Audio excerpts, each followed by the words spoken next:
Amém, gente? Vamos lá então.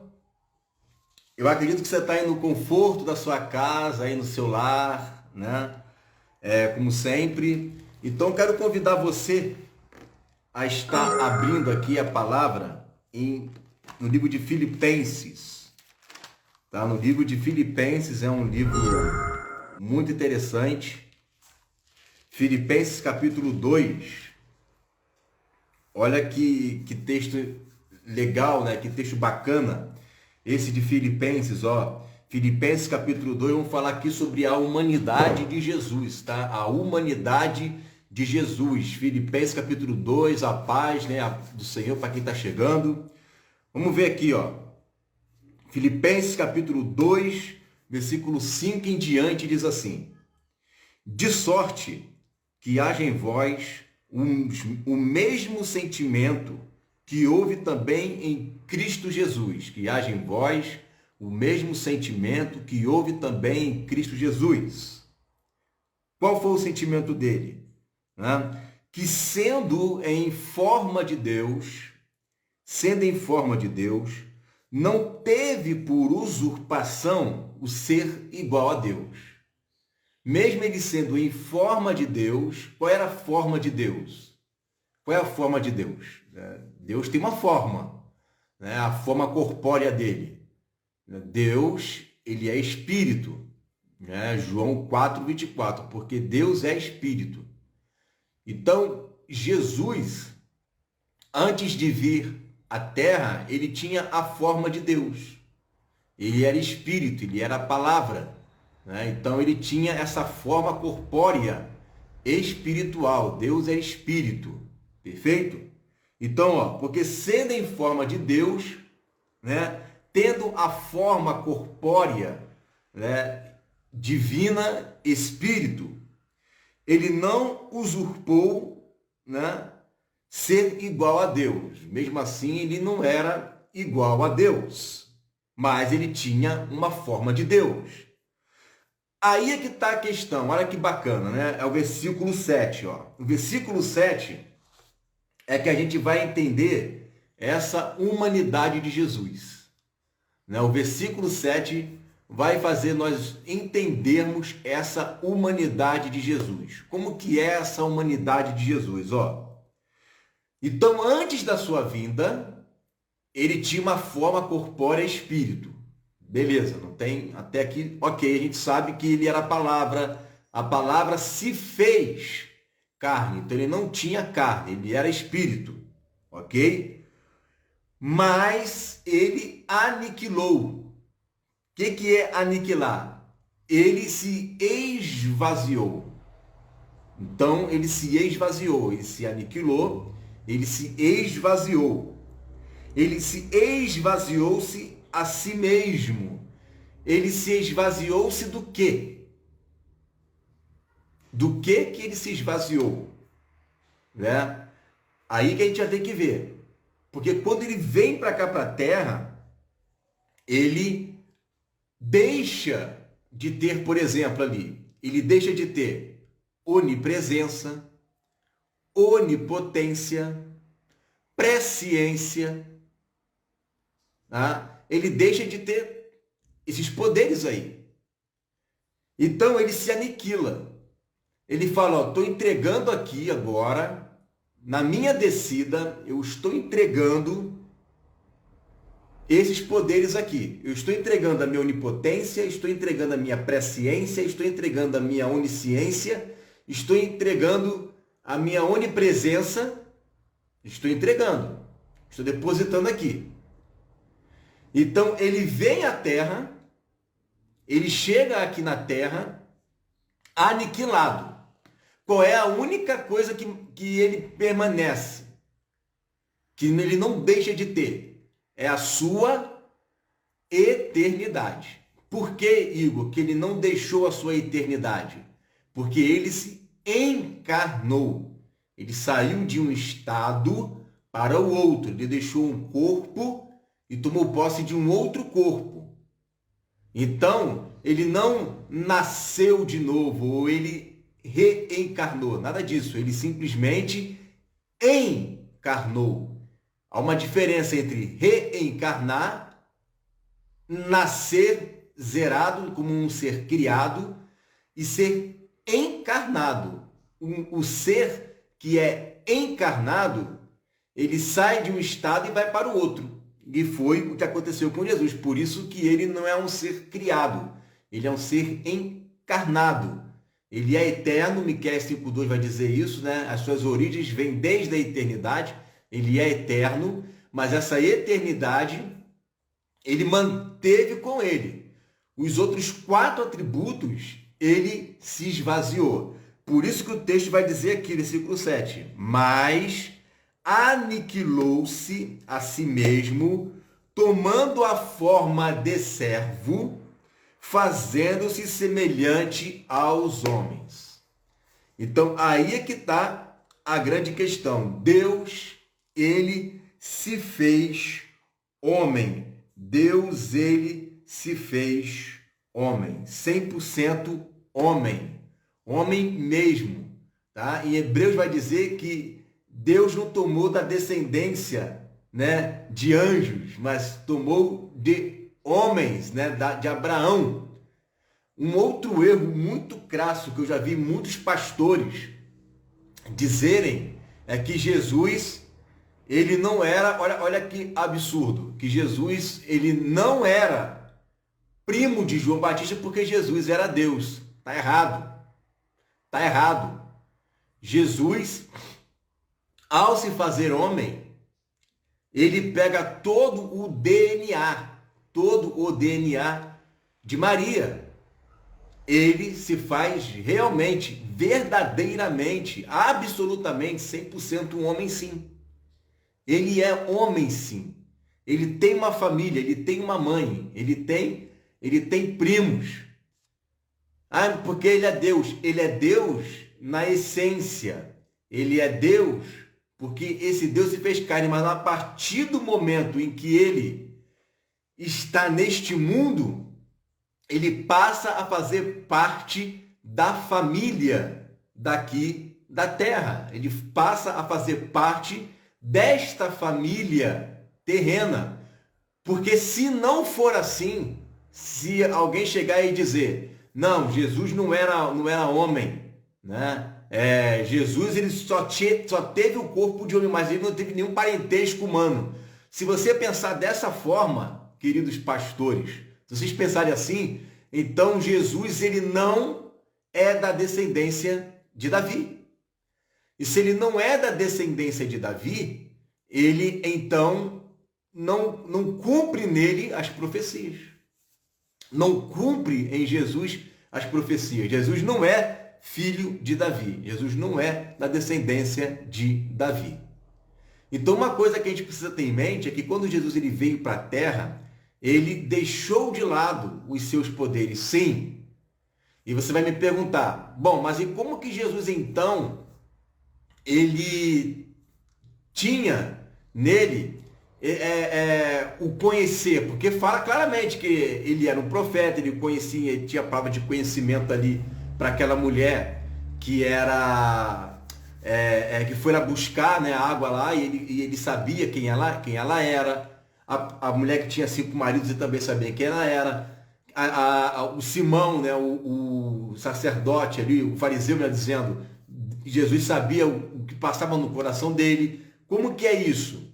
Lembra que Jesus falou que ele não fala nada de si mesmo, mas é tudo que ele ouve, né? E ele ouve de quem? Ele ouve do Pai. Então, quando ele está fazendo tudo aquilo que ele está fazendo porque ele está ouvindo do Pai o que tem que ser falado. Ele não está falando nada ali no chutômetro. Tudo que ele fala é por intermédio de uma revelação que ele recebe da parte do Pai. Ele tem uma revelação que ele recebe da parte do Pai e esta revelação ele transmite, né, para os ouvintes ali. Graça e paz, querido. Seja todo mundo bem-vindo aí. Então, essas revelações que ele está recebendo, né, da parte do Pai, essas revelações, né, ele está transmitindo. Por quê? Porque Jesus ele esvaziou da sua onipresença, da sua onisciência e da sua presciência. E uma das maiores provas, né, que Jesus ele não tinha essa presciência é que ele mesmo fala que ninguém sabe o dia da sua vida, nem ele mesmo sabia ali naquele momento. Naquele momento ali, em que ele não tinha recebido todo o poder no céu e na terra, naquele momento, ele não sabia o dia da sua vinda, naquele momento.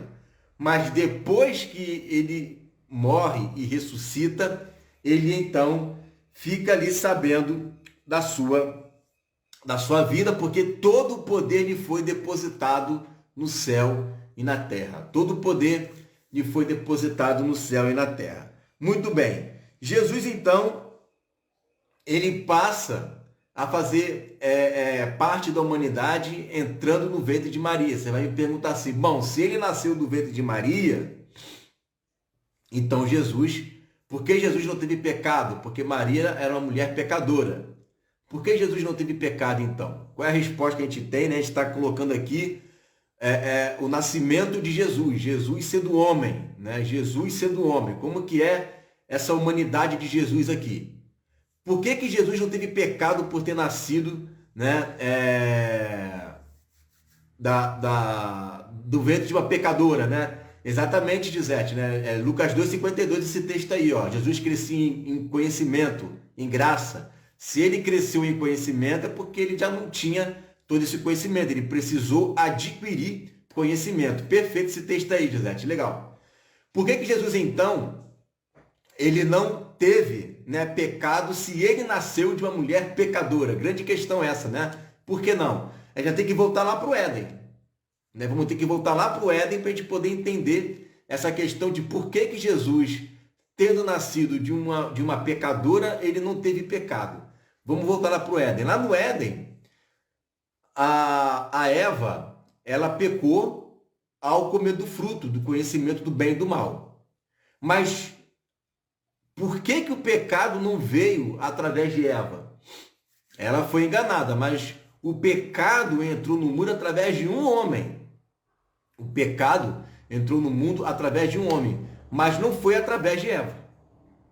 Não foi através de Eva. Eva pecou, Eva errou, Eva, ela teve lá, né, deixou que entrasse o pecado nela, mas o pecado não entrou através dela. O pecado entrou através de quem? Entrou através de Adão. O pecado entrou através de Adão. Eva pecou. Mas se só Eva tivesse pecado, vamos supor que Adão tivesse relações com Eva, mesmo ela não tendo pecado. O que iria acontecer é que os filhos dela iriam nascer todos sem pecado. Por quê? Porque a alma está dentro do homem, não está dentro da mulher. A mulher, ela recebe a alma, mas a alma não vem dela, né? A alma não vem da mulher. A mulher, ela recebe a alma que vem do homem e o que ela faz? Ela apenas dá o corpo para aquela alma que ela recebe. Ela dá o corpo para aquela alma. Ela consegue fazer com que aquela alma tenha todas as substâncias necessárias para que essa alma venha se desenvolver. Mas a alma não se originou da mulher. A alma se originou do homem. Lembra lá de Gênesis capítulo 15, quando fala que Abraão ele vai dar o dízimo para Melquisedeque, e Levi passa a dar o dízimo através de Abraão, porque Levi está nos lombos de Abraão. O que ele está dizendo ali? Que toda a descendência está ali em Abraão. Não está na Sara, não está em Raquel, né? Não está em Rebeca. Está em Abraão, Isaac e Jacó. Vai passando, né, de geração. Então, a alma, ela vem do homem, entra na mulher, e a mulher gera a vida. Ali faz com que a alma tenha condições para que venha a entrar no mundo. Perfeito? Então, é depois que Adão peca, é que o pecado entra no mundo. Sim, ele é o cabeça, mas não somente isso. É porque toda a vida humana está depositado no lombo de Adão. Então ele peca e tudo que está lá dentro de Adão também acaba pecando. Acaba tendo, né, acaba tendo esse DNA pecaminoso, né, essa substância que um dia vai se aflorar em todos nós. Um dia se aflora, um dia cresce, né, em potencial. Tendo isso em mente, a gente consegue entender agora por que Jesus, né, ele passa a ter corpo humano, mas ele não é pecador. Por que ele não é pecador? Porque a alma dele não veio de nenhum homem. A alma dele não veio de José. A alma dele não veio de uma relação sexual normal. A alma de Jesus veio direto do céu. A alma dele veio direto do céu. A alma dele veio direto do alto. Entende? Justamente por a alma de Jesus ter vindo do alto, justamente pela alma de Jesus, né, ele não ter vindo da terra, né, de nenhum homem, é que ele não teve pecado. Contudo, quem gerou ele para que ele tivesse condições, né, de ser um homem foi Maria. Então ele teve todo o DNA de Maria, todo o DNA de Maria. Ele teve ali o sangue de Maria, ele teve ali, né, o corpo, né, total ali, sanguíneo, DNA, tudo de Maria. E Maria era da descendência, né, de Davi. Então ele acabou sendo descendente de Davi. Perfeito? De sangue mesmo, de sangue. Ele é a geração de Davi, a estrela da manhã, né? A geração de Davi. Então, por isso que tem, né, essa explicação, né, bem plausível de por que Jesus ele tem uma descendência humana, né? Ele tem uma descendência humana, por quê? Por causa de Maria, né? Mas, ao mesmo tempo, ele vem do alto. Por quê? Porque ele não teve nenhum tipo de contato de alma aqui da terra. Por isso que ele é Deus, porque é um Deus encarnado que se fez carne e teve que participar de todo o DNA de Maria para poder vir da descendência de Abraão.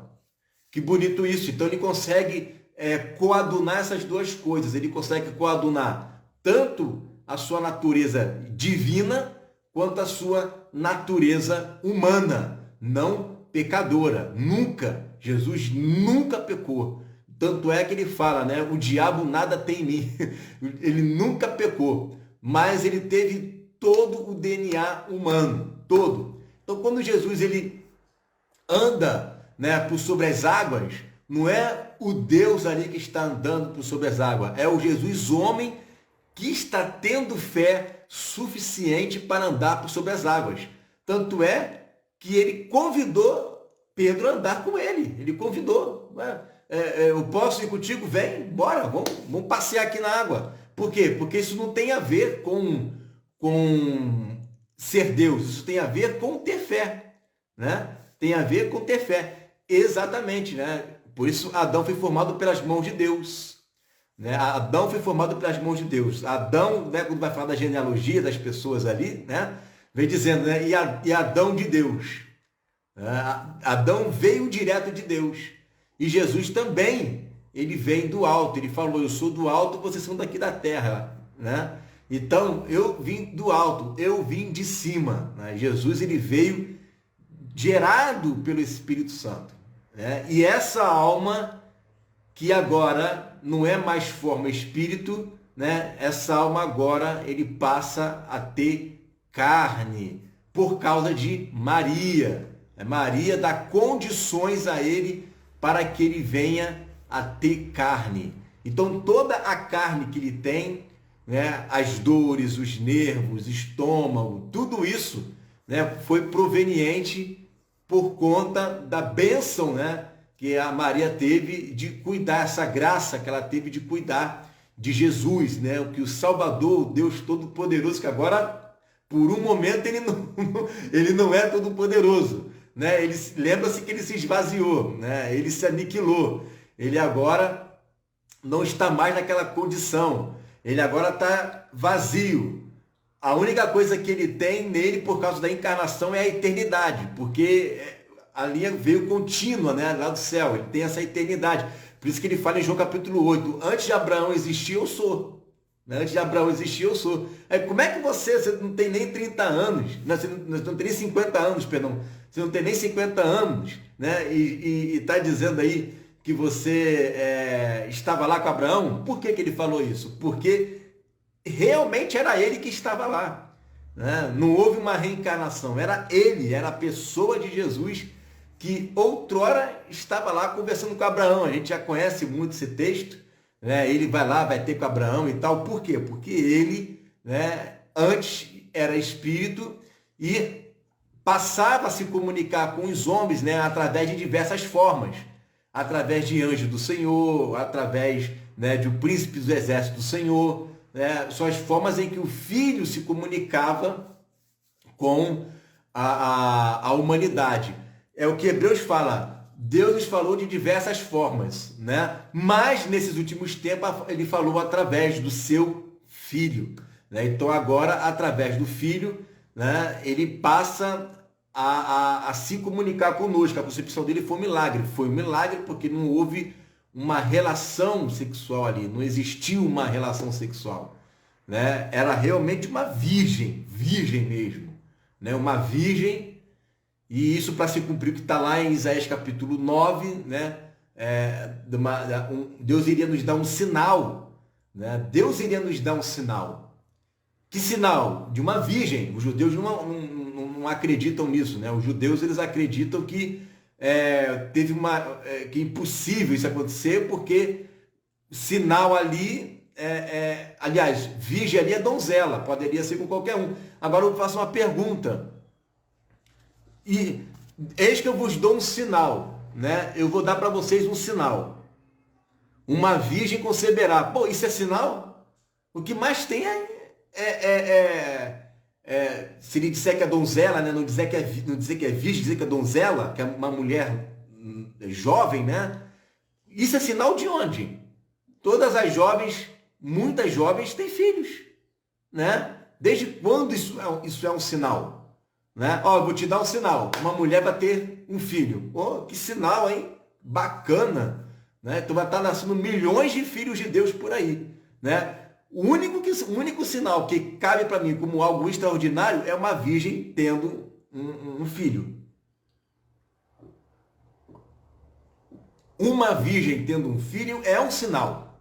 Uma virgem tendo um filho é um sinal. Agora, uma donzela tendo filho, para mim não é sinal nada. Não vejo sinal nenhum nisso daí. Agora, uma virgem tendo filho, isso é um grande sinal. Isso é um grande sinal. Né? Um sinal que realmente é digno de nota. E que os judeus, eles preferem dizer que é donzela, mas não sei que sinal tem uma donzela ter um filho. Né? O que tem de extraordinário nisso daí. Mas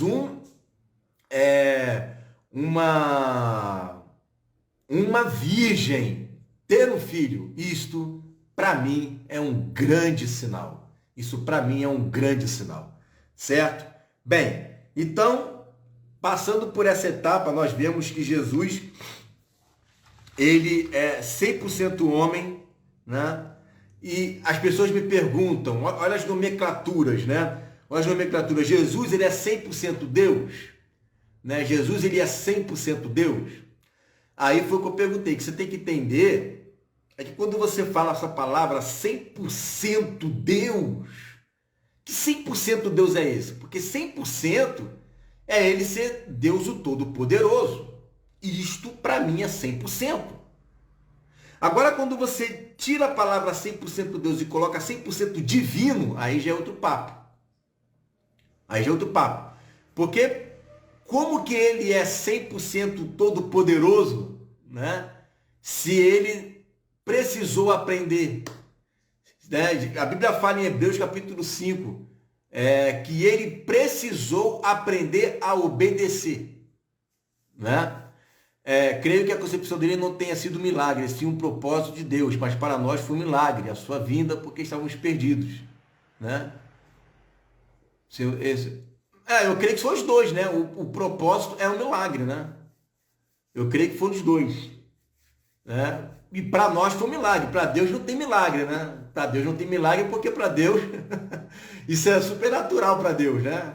Para Deus isso não existe milagre, né? Como é que vai ter milagre para Deus, né? Para Deus tudo acontece de forma super normal e natural. Para nós é um milagre, né?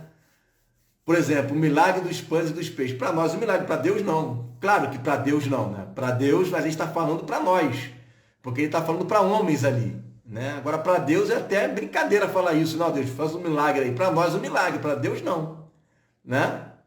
Para Deus não tem milagre. Para Deus tudo é da ordem mais natural possível, né? Da ordem mais natural possível, né? Vamos lá. Então, 100% Deus, se você colocar essa palavra 100%, como se não tivesse faltando nada nele, não tivesse faltando nada, absolutamente nada, aí está errado. Porque Jesus precisou aprender, Jesus precisou crescer em conhecimento, Jesus ele precisou, dependeu 100% do Espírito para que ele pudesse ouvir do Pai, né? Ele não poderia, né? Ele mesmo disse que ele não tinha vida em si mesmo. Ele não tinha vida em si mesmo. Ele não poderia fazer nada de si mesmo, né? Então Jesus, ele era 100% divino, mas ele não tinha 100% de todo o poder. Ele não tinha 100% de todo o poder. Por que não? Porque esse 100% de todo o poder, ele foi adquirir na sua ressurreição, onde ele é falado, foi-me dado todo o poder no céu e na terra, que é o texto aqui de Filipenses, ó.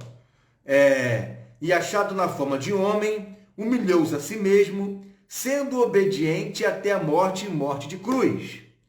Pelo que também Deus o exaltou soberanamente, ó, depois da ressurreição, Deus o exaltou soberanamente e lhe deu um nome que é sobre todo nome, para que ao nome de Jesus se dobre todo o joelho dos que estão nos céus e na terra e debaixo da terra, e toda língua confesse que Jesus Cristo é o Senhor, para a glória de Deus Pai. Perfeito? Né?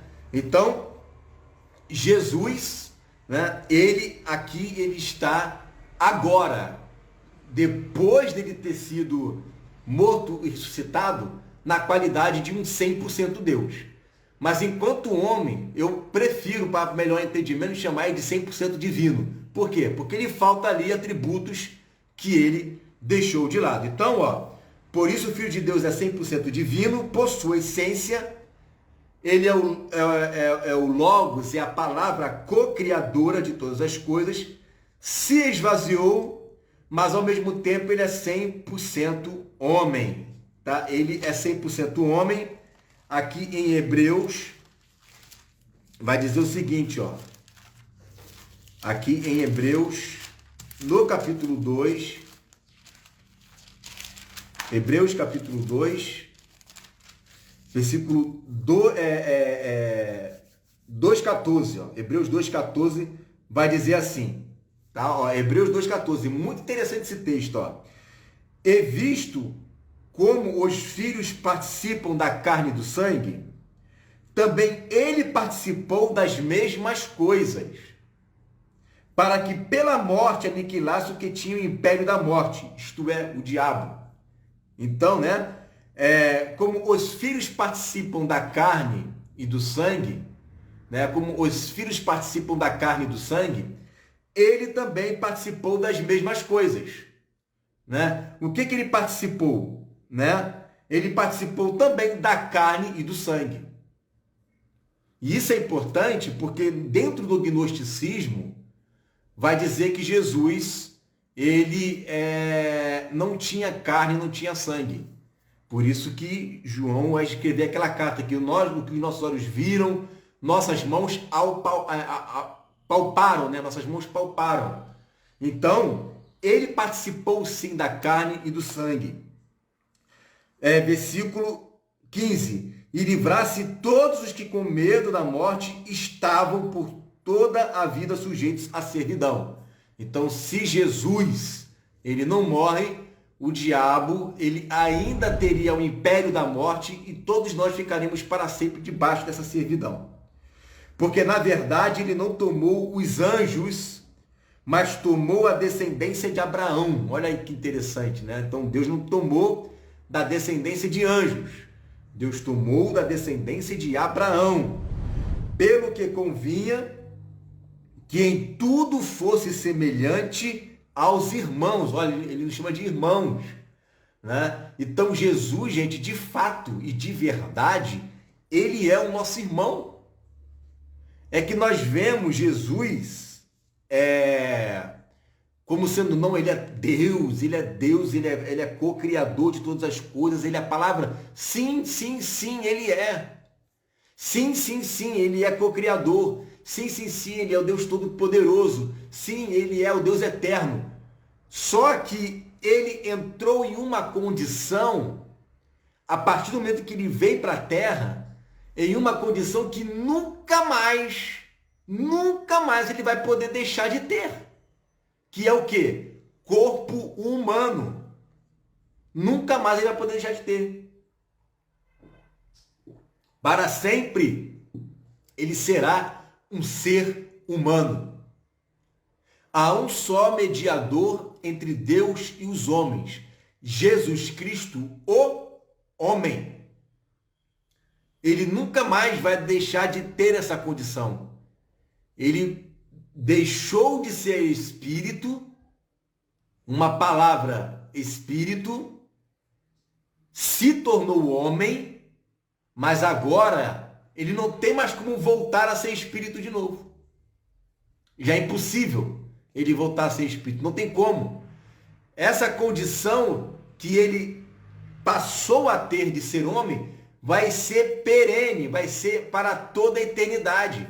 Para sempre ele vai ter pulmão, estômago, né, rins, né, coração, para sempre. Para sempre ele vai ter essas condições de seres humanos. Por quê? É o que está no versículo 17. Convinha que em tudo fosse semelhante aos irmãos. Jesus é o nosso irmão. Por isso que diz que ele é o primogênito dentre muitos irmãos. De fato, Jesus é o nosso irmão. Que maravilha, gente. Assim como eu sou seu irmão em Cristo, Jesus também é o nosso irmão. É por isso que ele faz parte do corpo de Cristo. Por isso que ele é o cabeça desse corpo. Todos nós fazemos parte dessa família.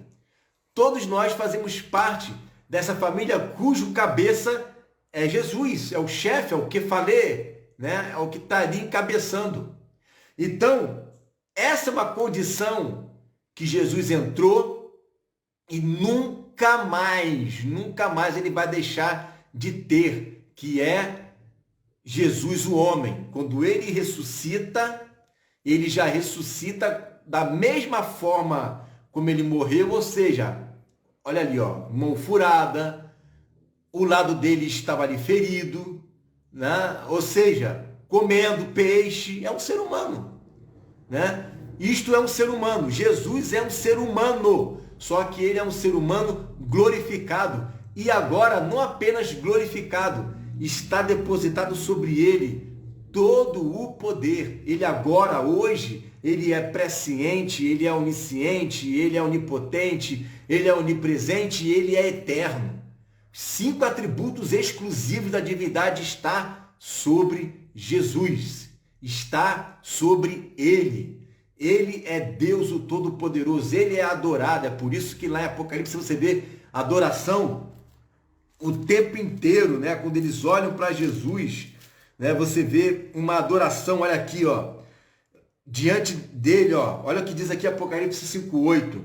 E havendo tomado o livro, os 4 animais, os 24 anciãos, prostraram-se diante do Cordeiro, tendo todos eles harpas e salvas de ouro, cheias de incenso, que são as orações dos santos. E olha o que eles vão dizer para Jesus. E cantavam um novo cântico, dizendo: digno és de tomar o livro e de abrir os seus selos, porque foste morto, e com o teu sangue compraste para Deus homens de toda tribo, e língua, e povo e nação, e para o nosso Deus os fizestes reis e sacerdotes, e eles reinarão sobre a terra. E olhei e ouvi a voz de muitos anjos ao redor do trono, olha só que lindo, e dos animais e dos anciões, e era um número de milhões, de milhares, que com grande voz diziam, olha o que eles diziam para Jesus: digno é o Cordeiro que foi morto de receber o poder e riquezas e sabedoria e força e honra e glória e ações de graça.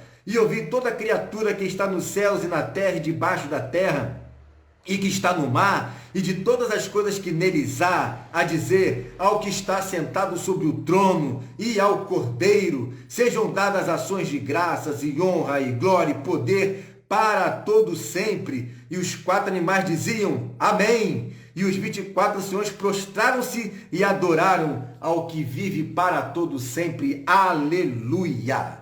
Gente, que maravilha! Esse é Jesus, né? O nosso Cordeiro que foi morto e reviveu, né? E hoje está sentado à destra do Pai, recebendo glória, força, honra, poder, magnificência, graças sejam dadas àquele que morreu e ressuscitou, e por causa do seu sangue, né? O sangue do Cordeiro, o sangue de um homem, um sangue de um ser humano, né? Um sangue daquele que se fez homem por mim e por você, hoje está vencido a morte, foi retirado aquele que tinha o poder do império da morte, e hoje Jesus tem as chaves da morte e do inferno, e ele reina, e um dia ele vai vir resgatar a sua igreja para reinar com ele, o nosso irmão Jesus, o nosso irmão mais velho, o nosso irmão que recebe todo o poder no céu e na terra. Deus, ele é o nosso irmão. Jesus é o nosso irmão. Pelo que convinha que em tudo fosse semelhante aos irmãos, para ser misericordioso e fiel sumo sacerdote naquilo que é de Deus, para expiar os pecados do povo. Porque naquilo que ele mesmo, sendo tentado, padeceu, pode socorrer aos que são tentados. Né? Que maravilha, gente! Né? Esse é o nosso Deus. Jesus é o nosso Deus. Se algum testemunho de Jeová chegar e falar assim, ó, Jesus não pode ser adorado, leia para ele Apocalipse capítulo 5. Leia para ele Apocalipse capítulo 5. Jesus está sendo adorado. Jesus, ele é adorado.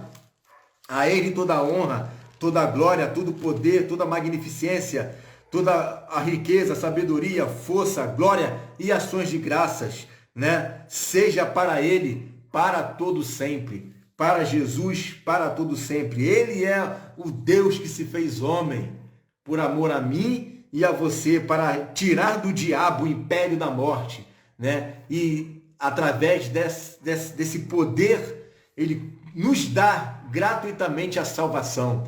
Jesus é o teu irmão. Ele é o teu irmão. Ele não tomou da descendência de anjos. Ele tomou da descendência de Abraão, para que em tudo fôssemos semelhantes, em tudo. Gente, isso é incrível, né? Jesus, o amor que ele teve por nós, né? Esse é o amor que ele teve por nós, né? Mesmo sendo em forma de Deus, ele se aniquilou e se tornou semelhante aos homens, né? Jesus Cristo, o homem, o nosso mediador, né? Em tudo, ele fez semelhante aos homens. Que maravilha, né? Que maravilha. Fica aqui lendo esses textos, né? E vendo, né?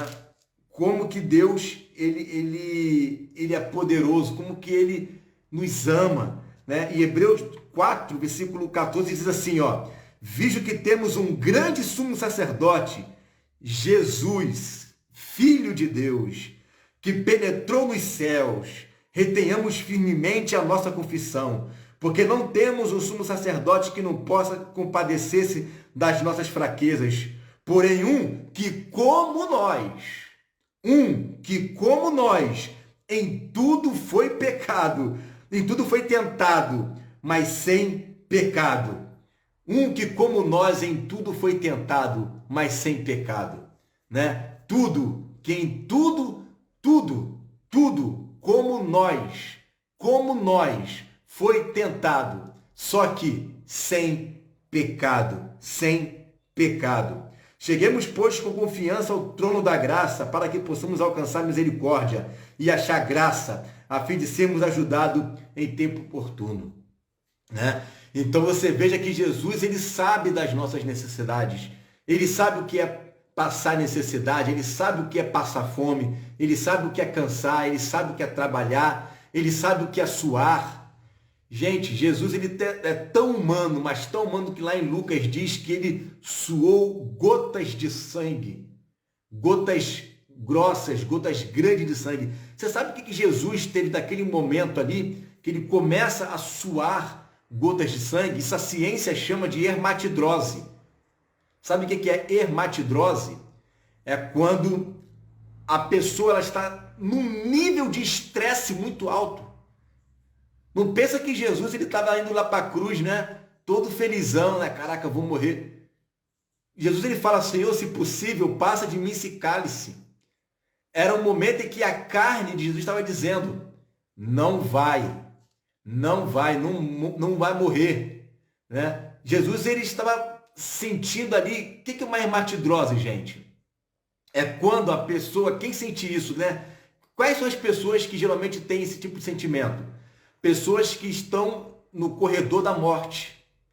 Você pode ver lá várias pessoas que estiveram prestes a entrar no corredor da morte, a morrer, começaram a ter testemunho de suar sangue. Porque elas sabem que a morte está chegando. É quando as glândulas, né, elas passam, elas estouram, né, e aí começa a coadular sangue por ali. Então, há uma mistura de suor e sangue. Isso é cientificamente provado. Pessoas que estão indo para o corredor da morte, elas passam a ter esse tipo de comportamento. E Jesus estava nesse pico de estresse. Nesse pico de estresse, ele estava assim, vou morrer. Eu vou ser açoitado. Eu sei o que eu vou passar. Né? Eu sei o que eu vou sofrer. Eles vão começar, como diz lá em Isaías, a arrancar minha barba. Vão começar a arrancar minha barba. Você imagina, gente, arrancar a barba dele, isso é uma humilhação, porque barba, para o judeu, é sinal de autoridade. Começar a arrancar a barba, colocar a coroa de espinhos, começar a açoitar. Ele sabia o que ia passar, ele ia ser moído. Ele iria ser moído. Então você imagina, né? Amanhã vão colocar a gente para ser torturado. É amanhã. Né? E ele não foi obrigado aí. Ele foi voluntariamente, como um cordeiro mudo, né? Sem reclamar, né? Sem murmurar. Mas ele pediu ao Pai ajuda e Deus enviou anjos para consolar ele lá. Né? Que maravilha, gente. Isso é tremendo. Então, quando ele estava lá, pronto para morrer como homem, literal, como homem, ele sabia o que ele iria passar. A gente dá uma topada com o dedinho na pedra, a gente começa a sentir dores. Um pequeno beliscão já nos incomoda. Você imagina o número de açoites que ele recebeu, né? Tomando varada, colocando coroa de espinho na cabeça, carregando aquela cruz, tomando cuspida, ele sendo crucificado, colocando ali pregos em suas mãos, em seus pés.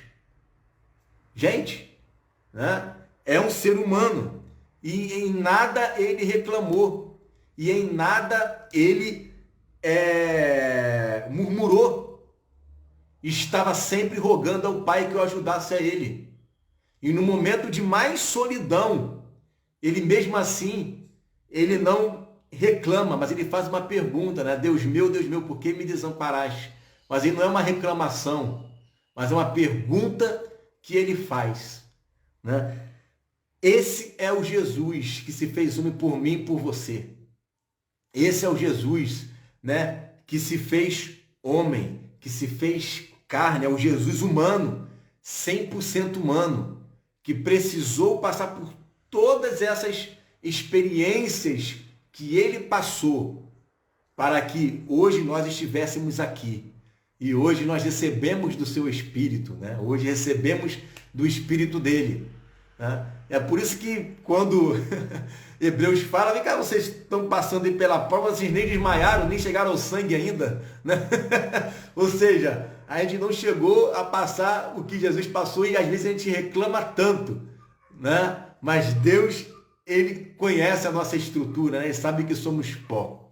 Né? Sabe que nós podemos passar por essa situação. Por que podemos passar? Olha o que diz o texto. Para que possamos alcançar misericórdia e achar graça, a fim de sermos ajudados em tempo oportuno. Não pense que Jesus, como homem, foi fácil passar pelo que passou. Não pense isso. Ele sofreu muito. O tempo inteiro, 24 horas sendo tentado a pecar, gente. 24 horas.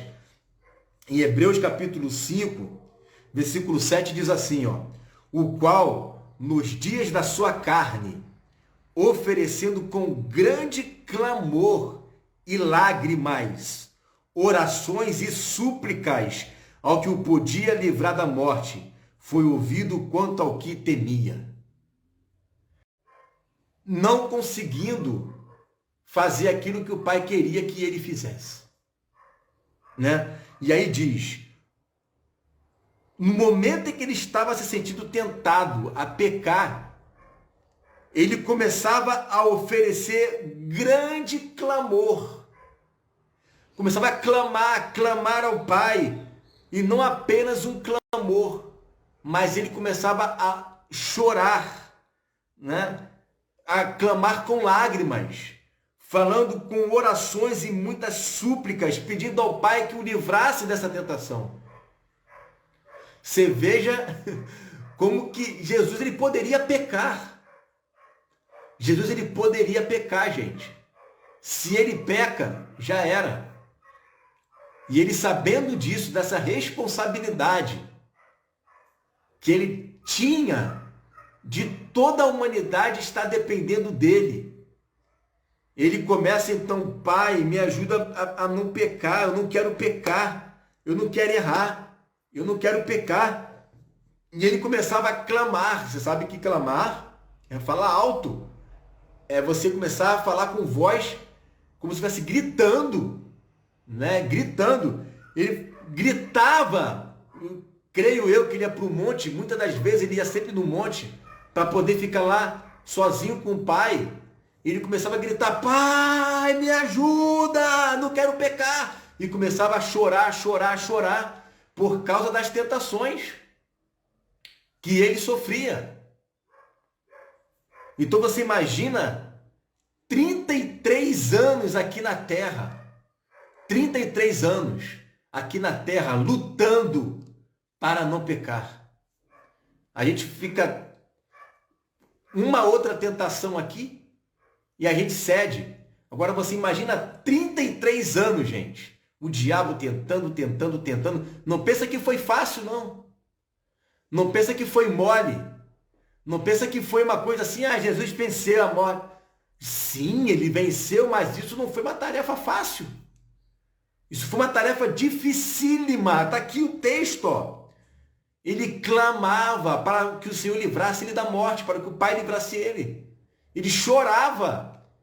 Ele sentia que quando a tentação estava chegando de tal maneira na carne dele, que a única saída que ele tinha era se isolar e começar a clamar para o Pai. Pai, me ajuda, eu vou pecar.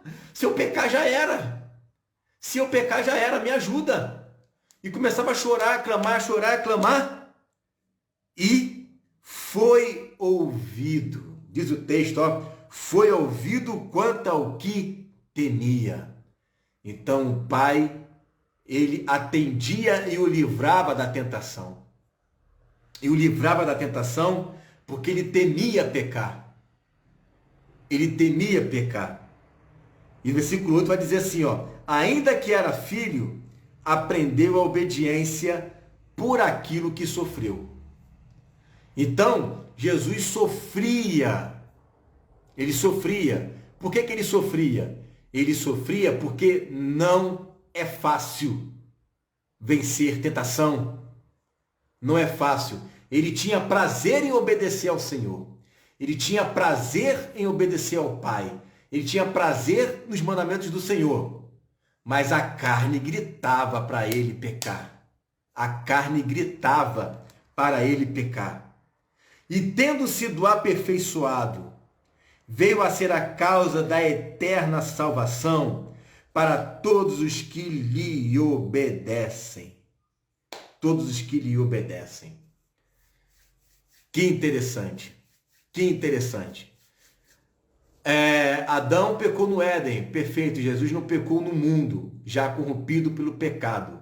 Exatamente. Irmão, Jesus deixou de ser Deus? Não. Eu falei aqui que Jesus, na qualidade de homem, ele era 100% homem e 100% divino. Ele deixou atributos da divindade de lado quando ele se tornou um homem. Ele deixou atributos da divindade de lado, mas ele não deixou de ser divino. Né? Isso está registrado aqui em João, no capítulo 8. Você pode ler, ó. João capítulo 8. Não, João capítulo 10. Está aqui em João capítulo 10, ó.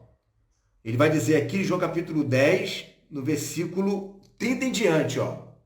Jesus já defendeu a sua divindade, ó. Eu e o Pai somos um. Os judeus pegaram então outra vez em pedras para o apedrejarem. Respondeu-lhe Jesus: tendo-vos mostrado muitas obras boas procedentes de meu Pai, por qual dessas obras me apedrejais? Os judeus responderam, dizendo-lhe: não te apedrejamos por alguma obra boa, mas pela blasfêmia, porque sendo tu homem, te fazes Deus a ti mesmo. Entende? Então ele era Deus, ele era divino. Ele só esvaziou dos seus atributos que ele tinha na eternidade passada. Quais atributos que ele tinha? Presciência, onisciência, onipresença, e ele era o Deus Todo-Poderoso. Ele deixou isso de lado e passou a ser semelhante aos homens. Né? Exatamente. Né? Esses atributos divinos ele deixou de lado.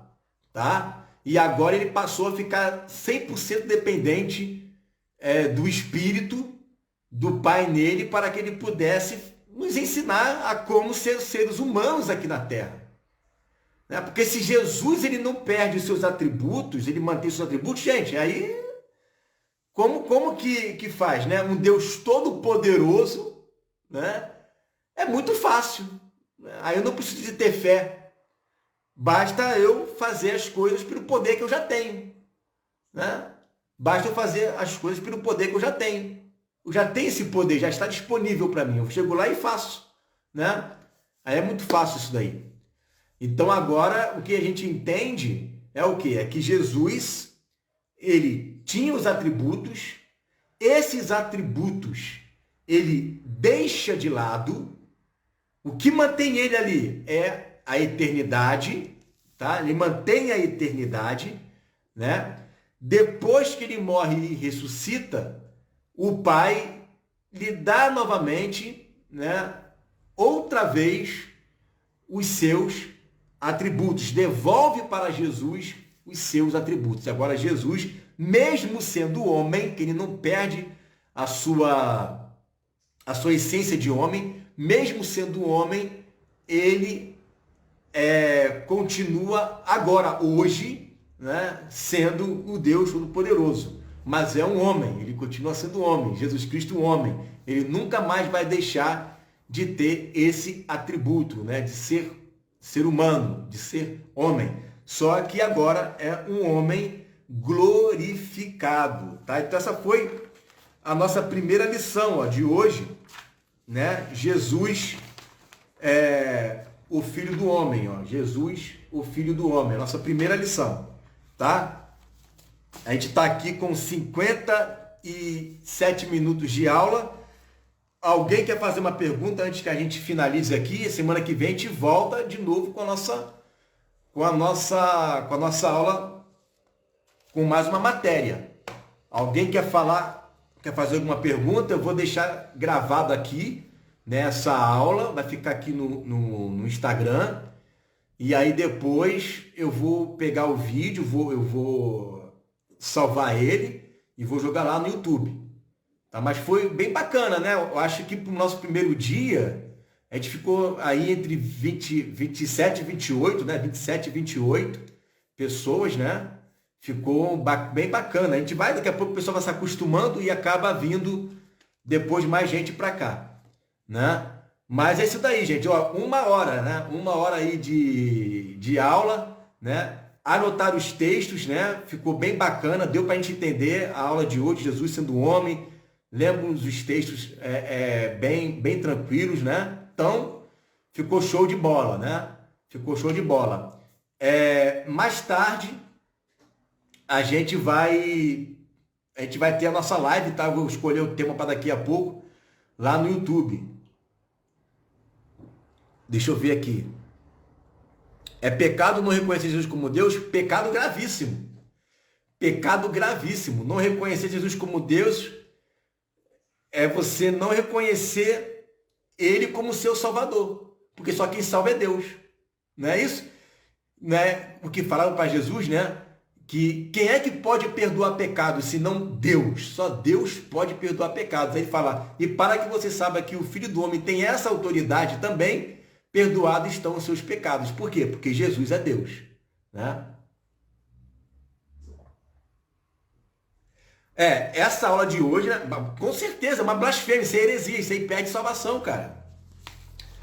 Com certeza. Isso aí perde salvação.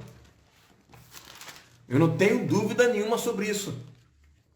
Ó, aqui em 1 João, no capítulo 1, já começa assim, ó. O que era desde o princípio, o que vimos com os nossos olhos, o que temos contemplado, e as nossas mãos tocaram na palavra da vida, ó, nossas mãos tocaram no Logos, nossas mãos tocaram no Verbo, nossas mãos tocaram na palavra que se fez carne, porque a vida foi manifestada e nós a vimos e testificamos dela e vos anunciamos a vida eterna. Jesus é a vida eterna, que estava com o Pai e nos foi manifestada. O que vimos e ouvimos, isso vos anunciamos, para que também tenhais comunhão conosco. E a nossa comunhão é com o Pai e com o seu Filho Jesus Cristo. E também, 1 João capítulo 5, né, versículo 10, em diante vai dizer assim, ó, quem crê no Filho de Deus, em si mesmo tem um testemunho. Quem em Deus não crê, mentiroso fez. Porquanto não creu no testemunho que Deus deu de seu Filho. E o testemunho é este, que Deus nos deu a vida eterna, e esta vida está em seu Filho. Quem tem o Filho tem a vida. Quem não tem o Filho de Deus não tem a vida.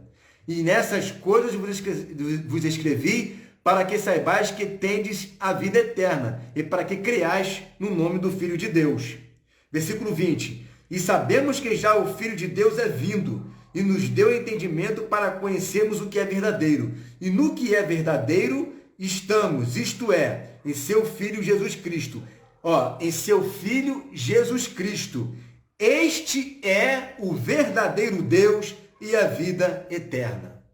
Este é o verdadeiro Deus e a vida eterna. Jesus Cristo, este é o verdadeiro Deus e a vida eterna. 1 João capítulo 5, versículo 20. Este é o verdadeiro Deus e a vida eterna. Amém? Fechou? Então, Jesus é Deus. Este é o verdadeiro Deus e a vida eterna. Glória a Jesus por causa disso.